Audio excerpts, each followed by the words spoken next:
कौन थी वो? मैं 8 महीने की प्रेग्नेंट थी और अपनी डिलीवरी के लिए अपने मायके गई थी।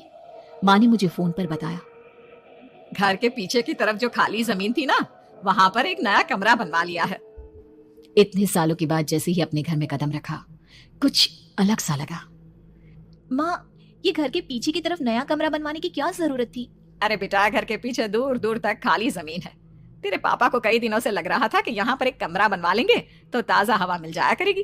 अब तो ये सब छोड़ और चल जल्दी से दूध पी ले। माँ, मैं थोड़ी देर में पी लूंगी, आप सो जाओ। मैंने दूध का गिलास उठाकर उस खिड़की में रख दिया। पता नहीं कब आंख लग गई। अचानक से खिड़की के पल्लों के खड़कने की तेज आवाज आई। दूध का गिलास धड़ाम से जमीन पर आ गिरा। जमीन पर गिरते ही दूध का रंग लाल हो चुका था। मैंने खिड़की से झांक कर बाहर देखा। चारों तरफ धूप अंधेरा था। उस अंधेरे की तरफ से कुछ आवाजें आ रही थी, जैसे छोटे बच्चे आपस में खिलखिलाकर मस्ती कर रहे हो।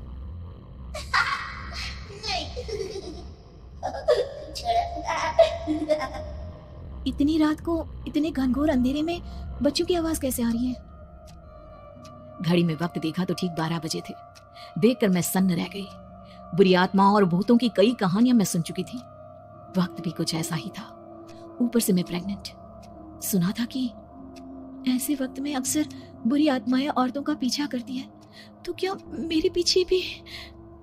पसीने से तरबतर बड़ी मुश्किल से, जैसे कांपते हाथों से मैंने उस खिड़की को बंद किया। जल्दी से जल्दी उस कमरे से बाहर निकलकर माँ के पास जाने के बारे में सोचा, लेकिन जैसे ही दरवाजे की तरफ पलटी, लगा कोई साया हवा की स्पीड से दरवाजे के सामने से गुजर गया। मेरे गले में अटक कर रह गई। मैं जोर से चीख कर माँ को बुलाना चाहती थी, लेकिन वो आवाज खुद मेरे कानों तक नहीं पहुंच पा रही थी। तो माँ तक कैसे पहुंचती? खिड़की के पल्ले एक बार फिर तेज हवा के झोंके से धड़ाम करके खुल गए और पूरी ताकत से मैं चीख पड़ी। जानती थी मेरी चीख की आवाज सुनकर कुछ ही सेकंड में माँ वहां पहुंच जाएगी, लेकिन ऐसा कुछ हुआ ही नहीं। मेरा कलेजा डर के मारे फटा जा रहा था। आखिर माँ ने मेरी आवाज क्यों नहीं सुनी? इतनी गहरी नींद में तो माँ कभी नहीं सोती। ठीक पीछे खुली हुई वो खिड़की। मुझ में इतनी ताकत नहीं बची थी कि मैं पलटकर उस तरफ देख भी सकूं। हवा का एक सनसनाता हुआ झोंका उसी वक्त मेरे कानों से आकर टकराया। लगा जैसे किसी ने दबी हुई आवाज में धीरे से मुझसे कहा, चली जाओ यहाँ से। मैंने दोनों हाथ अपने कानों पर रख लिए और एक बार फिर ताकत लगाकर जोर से चीखने की कोशिश की। माँ, पापा! मेरी आवाज उस कमरे की दीवारों से टकराकर वापस मुझे ही सुनाई दे रही थी। जितनी ताकत के साथ मैंने चीखने की कोशिश की थी, कुछ ही देर बाद उससे कहीं ज्यादा तेज और दर्दनाक चीख मुझे सुनाई देने लगी। ये आवाज ठीक मेरे पीछे खिड़की से आ रही थी। वो आवाज मेरे कानों में पिघलते हुए लोहे की तरह गिर रही थी।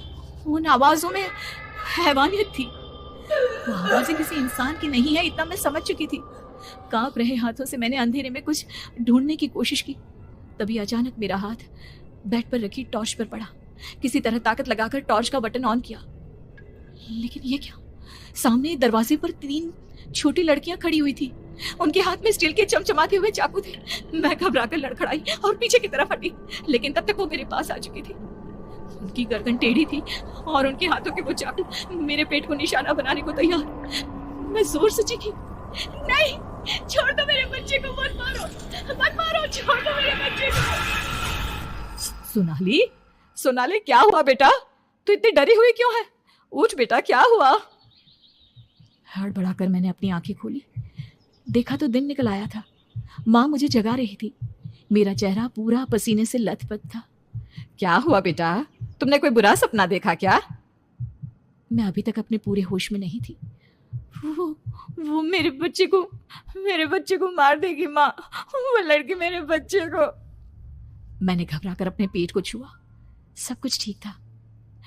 और वो दूध जो रात को यहाँ पर गिर गया था, उसका रंग लाल हो गया था। माँ ने हंसते हुए दूध का गिलास मुझे दिखाया। तुमने दूध पिया ही नहीं, पूरा का पूरा ऐसे ही रखा हुआ है।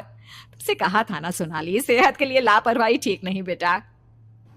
लेकिन मैंने तो सब कुछ अपनी खुली आंखों से देखा था। ये सपना कैसे हो सकता है?